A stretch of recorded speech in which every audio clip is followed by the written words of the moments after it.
Good morning everyone. Welcome to exam orbit classes. तो कैसे हैं आप सभी? आई होप आप सभी बहुत अच्छे होंगे और आप सभी की तैयारी भी बहुत अच्छी चल रही होगी। तो फ्रेंड्स, आज है 11 मार्च और आज की इस क्लास में डिस्कस करेंगे इंडोनेशिया की नई राजधानी किस द्वीप पर होगी।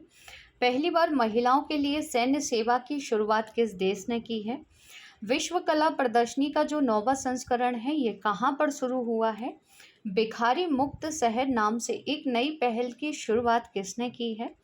शेख मोहम्मद बिन अब्दुल रहमान अल थानी किस देश के नए प्रधानमंत्री बने हैं।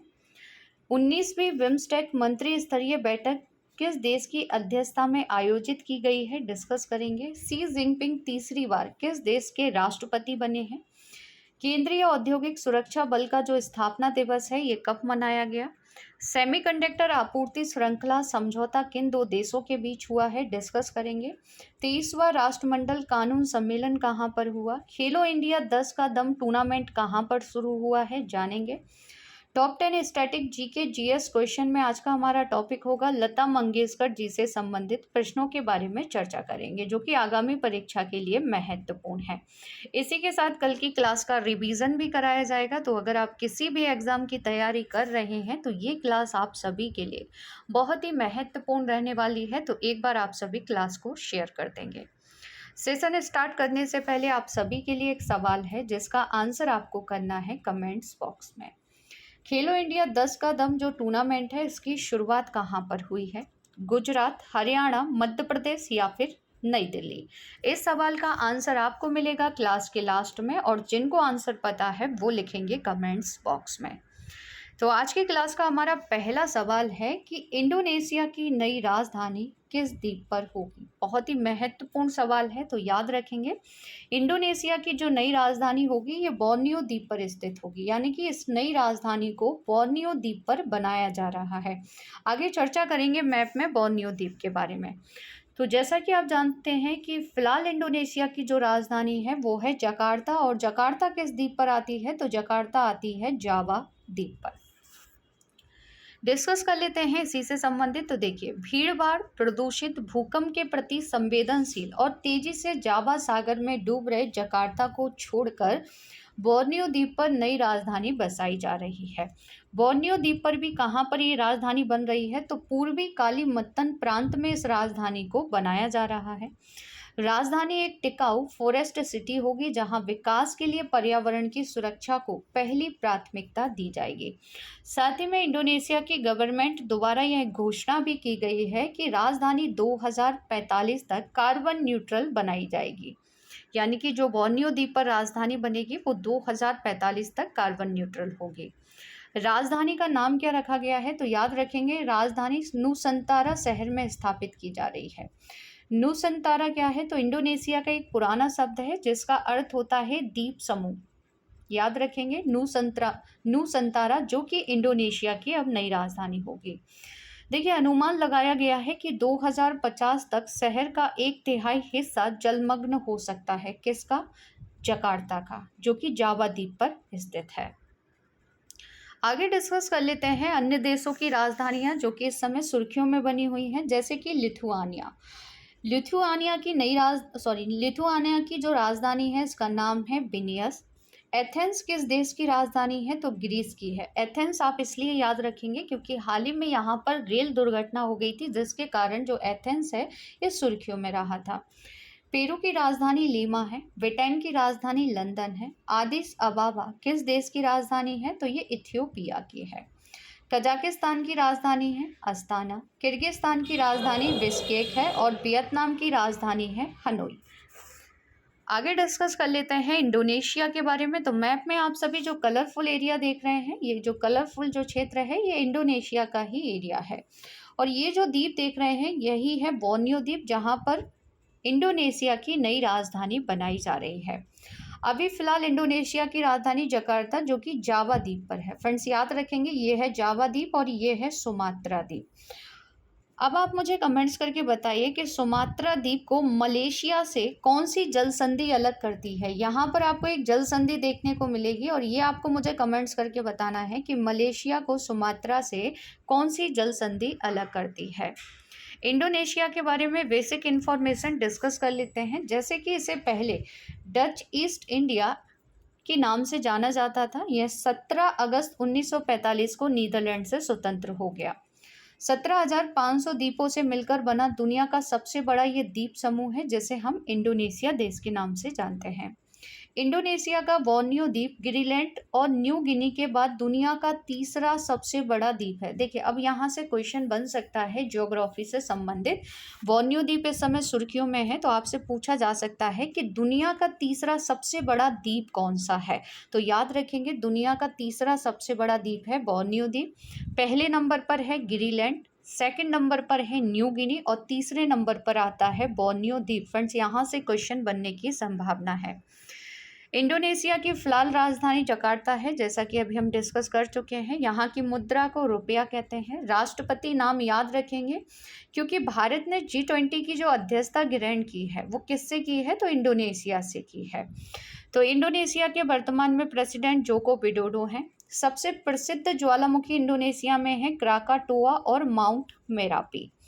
यहाँ दुनिया की सबसे बड़ी मुस्लिम आबादी रहती है। कहाँ पर? इंडोनेशिया में। तो फ्रेंड्स, अगर आप लोग पहली बार चैनल पर विजिट कर रहे हैं तो चैनल को सब्सक्राइब कर लीजिएगा, साथ ही बेल आइकन दबाना बिल्कुल ना भूलें, जिससे आप सभी को क्लास का जो नोटिफिकेशन है वो सबसे पहले मिल जाएगा।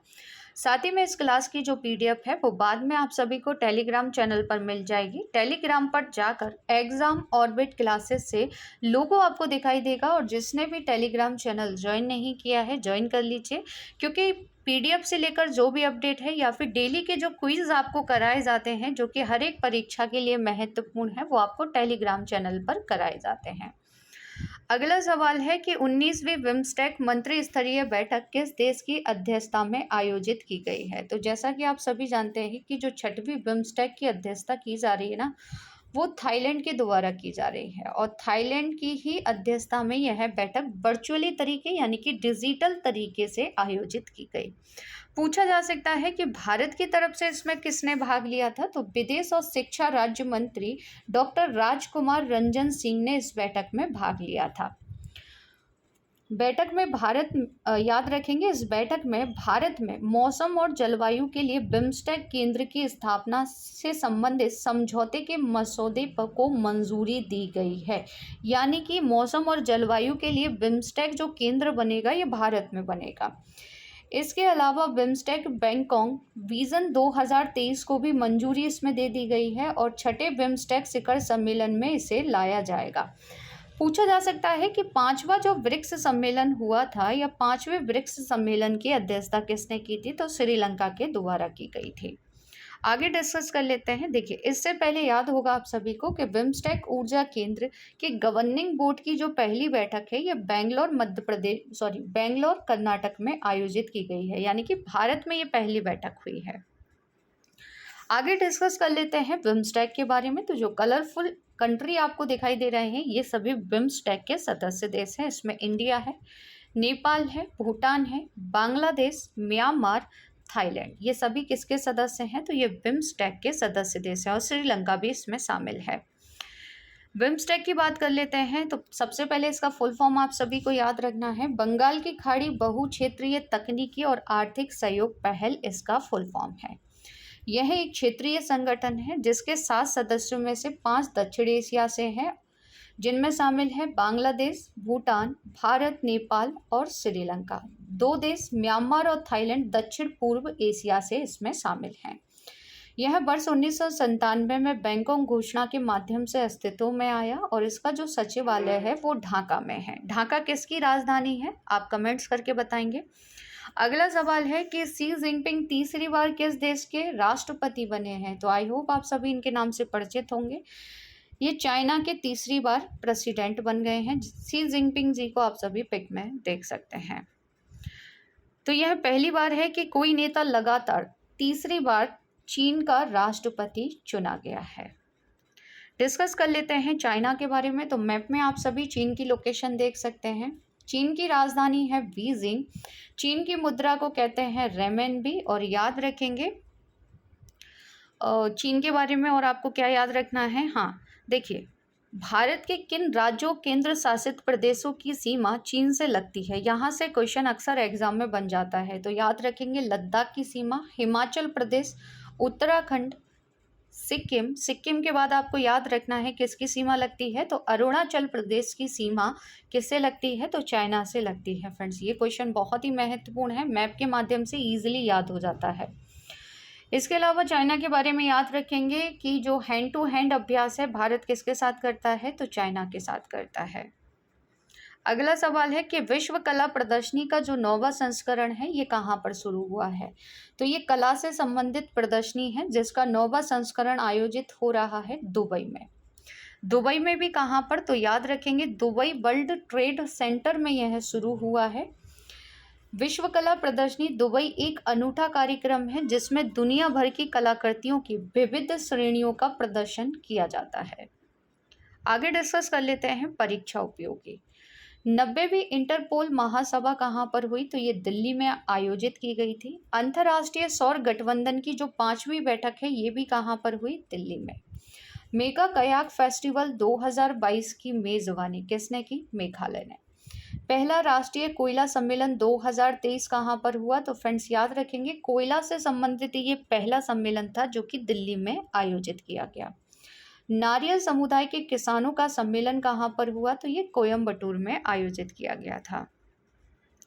अगला सवाल है कि शेख मोहम्मद बिन अब्दुल रहमान अल थानी किस देश के नए प्रधानमंत्री बने हैं, तो फ्रेंड्स याद रखेंगे शेख मोहम्मद बिन अब्दुल रहमान अल थानी ये कतर के नए प्रधानमंत्री बन गए हैं। कतर के बारे में डिस्कस कर लेते हैं, तो कतर की राजधानी है दोहा। कतर की मुद्रा को कतरी रियाल कहते हैं। कतर की लोकेशन आप सभी मैप में देख सकते हैं, ये है कतर, छोटा सा देश जो कि आपको यहाँ पर दिखाई देगा जिसे कहते हैं कतर। किस देश ने 25 साल में पहली बार महिलाओं के लिए सैन्य सेवा की शुरुआत की है, तो ये क्वेश्चन हमारे लिए महत्वपूर्ण है, इस प्रकार के एग्जाम में पूछ लिए जाते हैं करंट से संबंधित, तो याद रखेंगे ये शुरुआत की गई है कोलंबिया के द्वारा। डिस्कस करेंगे कोलंबिया के बारे में, तो मैप में आप सभी कोलंबिया की लोकेशन देख सकते हैं। कोलंबिया कहाँ पर स्थित देश है, तो ये आता है दक्षिणी अमेरिका में। कोलंबिया की राजधानी क्या है, तो कोलंबिया की राजधानी बोगोटा है और यहाँ की मुद्रा को कहते हैं कोलंबियाई पैसो। गुस्तावो पेट्रो कोलंबिया के पहले वामपंथी राष्ट्रपति के रूप में इन्होंने शपथ ली है। नेक्स्ट क्वेश्चन है कि केंद्रीय औद्योगिक सुरक्षा बल CISF का जो स्थापना दिवस है ये कब मनाया जाता है, तो फ्रेंड्स याद रखेंगे 10 मार्च को स्थापना दिवस मनाया जाता है। अब इसके बारे में हमारे लिए महत्वपूर्ण हो जाते हैं कुछ एक्स्ट्रा फैक्ट। तो सबसे पहले करंट से संबंधित याद रखेंगे कि ये 54वां स्थापना दिवस मनाया गया है 2023 में। इसका जो मुख्य उद्देश्य है वो राष्ट्रीय सुरक्षा को मजबूत करना और इसके लिए निरंतर कार्य करना है। डिस्कस करेंगे केंद्रीय औद्योगिक सुरक्षा बल के बारे में, ये हमारे लिए महत्वपूर्ण है। केंद्रीय औद्योगिक सुरक्षा बल अर्धसैनिक बल है जिसका कार्य सरकारी कारखानों एवं अन्य सरकारी उपक्रमों को सुरक्षा प्रदान करता है। इस बल का जो गठन है वो 10 मार्च 1969 में हुआ था और ये गृह मंत्रालय के अधीन है। साथ ही में याद रखेंगे कि महिलाओं के लिए आरक्षण को CISF और CRPF ने 15% से बढ़ाकर 33% कर दिया है। वर्तमान में महानिर्देशक सीलवर्धन सिंह है और इसका जो मुख्यालय आता है वो है नई दिल्ली में।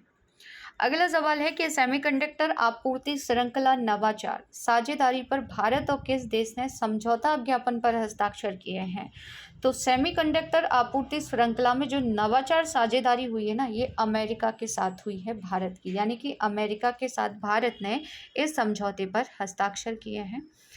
इस समझौते का उद्देश्य क्या है, तो US के चिप और विज्ञान अधिनियम और भारत के सेमीकंडक्टर मिशन के मद्देनजर सेमीकंडक्टर आपूर्ति श्रृंखला लचीलापन और विविधीकरण पर दोनों सरकारों के बीच एक सहयोगी तंत्र स्थापित करना है। जैसा कि आप सभी जानते हैं कि इस समय सेमीकंडक्टर की जो भूमिका है, सेमीकंडक्टर की जो मांग है वो बढ़ती जा रही है। अर्धचालक या चिप इतना महत्वपूर्ण क्यों है, यानी कि जो ये सेमीकंडक्टर है वो इतना महत्वपूर्ण क्यों है, तो यह सभी आधुनिक इलेक्ट्रॉनिक्स और सूचना और संचार प्रौद्योगिकी उत्पादों के केंद्र और मस्तिष्क के रूप में कार्य करता है। चिप का उपयोग data storing, memory chip, logics chips के रूप में किया जाता है, जो कि प्रोग्राम चलाते हैं, इसलिए इसकी वर्तमान में काफ़ी मांग है। डिस्कस कर लेते हैं अमेरिका के बारे में। तो मैप में आप सभी अमेरिका की लोकेशन देख सकते हैं, ये है अमेरिका। अमेरिका की राजधानी है वाशिंगटन डीसी। वर्तमान में यहाँ के प्रेसिडेंट हैं जो बाइडन, उपराष्ट्रपति हैं यहाँ की कमला हैरिस, और अमेरिका की मुद्रा को कहते हैं डॉलर। अमेरिका की अंतरिक्ष एजेंसी है नासा। अगला सवाल है कि 23वां राष्ट्रमंडल कानून सम्मेलन कहाँ हुआ है। तो 23वां राष्ट्रमंडल जो कानून सम्मेलन है ये गोवा में आयोजित किया गया, और इस सम्मेलन का जो उद्घाटन है ना, वो गोवा के राज्यपाल यानी कि श्री PS श्रीधरन पिल्लई जी के द्वारा किया गया। आयोजन 5 से 9 मार्च तक हुआ है, और गोवा के मुख्यमंत्री और केंद्रीय विधि एवं न्याय मंत्री किरण रिजिजू ने इसमें भाग लिया था। इस सम्मेलन में 52 देशों के 500 प्रतिनिधियों ने भी भाग लिया।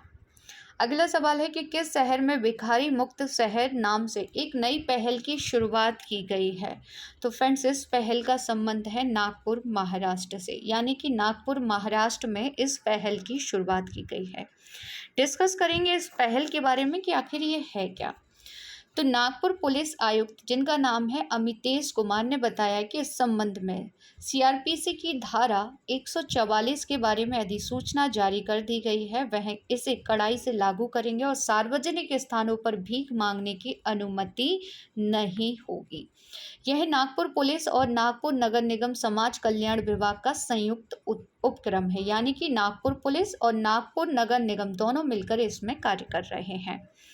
अब आपके मन में सवाल उठ रहा होगा कि जो भीख मांग रहे हैं उन्हें पकड़कर कहाँ रखा जाएगा। तो फ्रेंड्स, नागपुर नगर निगम अपने आश्रय स्थलों में निराश्रित लोगों को आश्रय देने के लिए विशेष व्यवस्था की जा रही है, यानी कि इनके द्वारा विशेष व्यवस्था की गई है। अगला सवाल है कि खेलो इंडिया 10 का दम टूर्नामेंट कहाँ पर शुरू हुआ है। तो इसकी शुरुआत नई दिल्ली में हुई है। नई दिल्ली में कहाँ पर, तो याद रखेंगे नई दिल्ली में जवाहरलाल नेहरू स्टेडियम में इसका उद्घाटन किया गया था। उद्घाटन किसने किया? अनुराग सिंह ठाकुर, जो कि वर्तमान में खेल मंत्री हैं। आयोजन 10 मार्च से 31 मार्च तक होगा।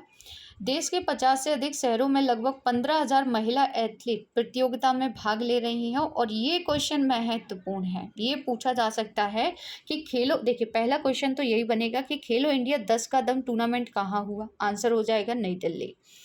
कितने खेलों को इसमें शामिल किया गया, तो याद रखेंगे इसके नाम से ही स्पष्ट है 10 का दम, यानी कि 10 खेलों को इसमें शामिल किया गया है। तो ईजिली आप याद रखेंगे 10 खेल इसमें शामिल हैं, जिसमें है खो खो, वुशु, भारोत्तोलन, तलवारबाजी, तीरंदाजी, तैराकी, बास्केटबॉल, जूडो, एथलेटिक्स और योगासन। अब आप मुझे कमेंट्स करके बताइए कि भवानी देवी का संबंध किस खेल से है। फ्रेंड्स, इस टूर्नामेंट का जो उद्देश्य है उन महिला एथलीटों को एक मंच प्रदान करना जो राष्ट्रीय या राज्य स्तर की प्रतियोगिता में भाग लेने में असमर्थ हैं। कल के सेशन का रिवीजन कर लेते हैं। रामचंद्र पौडेल किस देश के नए राष्ट्रपति चुने गए हैं। तो ये नेपाल के नए राष्ट्रपति चुने गए हैं। केंद्रीय विद्युत प्राधिकरण ग्रेट इंडियन वेस्टर्न क्षेत्र में विद्युत लाइनों का निर्माण विनियमन 2023 किसने जारी किया है। तो इसे केंद्रीय विद्युत प्राधिकरण के द्वारा ही जारी किया गया है। सेवलॉन स्वस्थ इंडिया मिशन ने किसे अपना एम्बेसडर बनाया है। सचिन तेंदुलकर को। अभ्यास ट्रोपेक्स 2023 कहाँ पर हुआ है। तो याद रखेंगे इसका आयोजन अरब सागर में किया गया। नेफ्यू रियो किस राज्य के मुख्यमंत्री बने हैं। तो इन्होंने कहाँ के मुख्यमंत्री की शपथ ली है। नागालैंड। निम्न में से किसने बिना 6 अंकों के अल्फा न्यूमेरिक हॉलमार्क विशिष्ट पहचान संख्या के हॉलमार्क वाले सोने के आभूषणों पर रोक लगा दी है। तो ये जो निर्णय है ये भारतीय मानक ब्यूरो के द्वारा लिया गया है। Women business and the law 2023 report किसके द्वारा जारी की गई है। तो इसे वर्ल्ड बैंक ने जारी किया है। पेरिस ओलंपिक के लिए उच्च स्तरीय बैठक की अध्यक्षता किसने की है। तो खेल मंत्री अनुराग सिंह ठाकुर जी के द्वारा की गई। 4000 मतदाता साक्षरता क्लब कहाँ स्थापित किए गए हैं। तो सही आंसर होगा ऑप्शन बी, बेंगलोर। सतीश कौशिक जिनका हाल ही में निधन हो गया, इनका संबंध किस क्षेत्र से था। तो ये अभिनेता एवं फिल्मकार थे। फील्ड वर्कशॉप को कमांड करने वाली पहली महिला अधिकारी कौन बनी है? तो इनका नाम है गीता राणा, जिन्हें आप सभी पिक में देख सकते हैं। तो फ्रेंड्स, ये था कल का करंट अफेयर। अगर डिटेल से जानना है तो कल की क्लास एक बार जरूर देख लीजिएगा। अब डिस्कस कर लेते हैं लता मंगेशकर जी से संबंधित प्रश्न। लता मंगेशकर जी को पद्म भूषण कब दिया गया था? तो याद रखेंगे 1969। भारत रत्न तो अच्छे से रट लेंगे, भारत रत्न से इन्हें सम्मानित किया गया था 2001 में। पद्म विभूषण इन्हें दिया गया था 1999 में। दादा साहब फाल्के पुरस्कार इन्हें दिया गया था 1989 में। महाराष्ट्र भूषण पुरस्कार से इन्हें 1997 में सम्मानित किया गया था। राष्ट्रीय फिल्म पुरस्कार ये जीत चुकी हैं 1972, 1974 और 1990। 1974 दुनिया में सबसे ज़्यादा गाना गाने के लिए Guinness book of world record इन्होंने दर्ज किया था। 2010 knight of legion of honour, जो कि फ्रांसीसी का सर्वोच्च नागरिक पुरस्कार है, इन्हें 2010 में दिया गया था। यहाँ पर सबसे महत्वपूर्ण जो क्वेश्चन हो जाता है कि प्रथम लता दीनानाथ मंगेशकर पुरस्कार किसे दिया गया? तो याद रखेंगे ये पीएम मोदी को दिया गया, ये पूछा जा सकता है। मास्टर दीनानाथ पुरस्कार से किसे सम्मानित किया गया? तो ये जब पीएम मोदी को प्रथम लता दीनानाथ मंगेशकर पुरस्कार दिया गया था, उसी समय प्रसिद्ध गायक राहुल देशपांडे को मास्टर दीनानाथ पुरस्कार से सम्मानित किया गया था। कल के सेशन में आपसे जो सवाल पूछे गए थे, आंसर देख लेते हैं। 22वें विधि आयोग के अध्यक्ष कौन बने हैं? तो सही आंसर था ऑप्शन ए, ऋतुराज अवस्थी। दुनिया के सबसे बड़े और अनोखे दिव्यांग पार्क की आधारशिला किसने रखी है? तो नितिन गडकरी जी के द्वारा रखी गई। विश्व आर्थिक संभावना रिपोर्ट आवधिक रूप से निम्नलिखित में से कौन जारी करता है? तो सही आंसर था option D, world bank. World economic outlook के रूप में जाना जाने वाला प्रकाशन निम्नलिखित में से किस संस्थान द्वारा जारी किया जाता है? तो इसे अंतर्राष्ट्रीय मुद्रा कोष जारी करता है। अब आप सभी के लिए कुछ सवाल हैं जिनके आंसर आपको देने हैं कमेंट्स बॉक्स में। दीना बोलुआर्टे किस देश की पहली महिला राष्ट्रपति के रूप में इन्होंने पद ग्रहण किया है? किस देश ने B-21 नाम का अपना नवीनतम परमाणु स्थल बॉम्बर एयरक्राफ्ट लॉन्च किया है? निम्नलिखित नेशनल पार्कों में से किस एक की जलवायु उष्णकटिबंधीय से उपोष्ण, शीतोष्ण और आर्कटिक तक परिवर्तित होती है? हड़प्पा स्थल दैमाबाद निम्नलिखित में से किस नदी के तट पर स्थित है? तो फ्रेंड्स, इन सभी के आंसर आपको देने हैं कमेंट्स बॉक्स में। आज का ये सेशन आप सभी को कैसा लगा कमेंट्स करके ज़रूर बताइएगा। अगर क्लास अच्छी लगी हो तो क्लास को ज़्यादा से ज़्यादा शेयर कीजिएगा, लाइक कीजिएगा और चैनल को सब्सक्राइब ज़रूर कर लीजिएगा। मिलते हैं नेक्स्ट सेशन में एक नए टॉपिक के साथ। तब तक के लिए जय हिंद, जय भारत।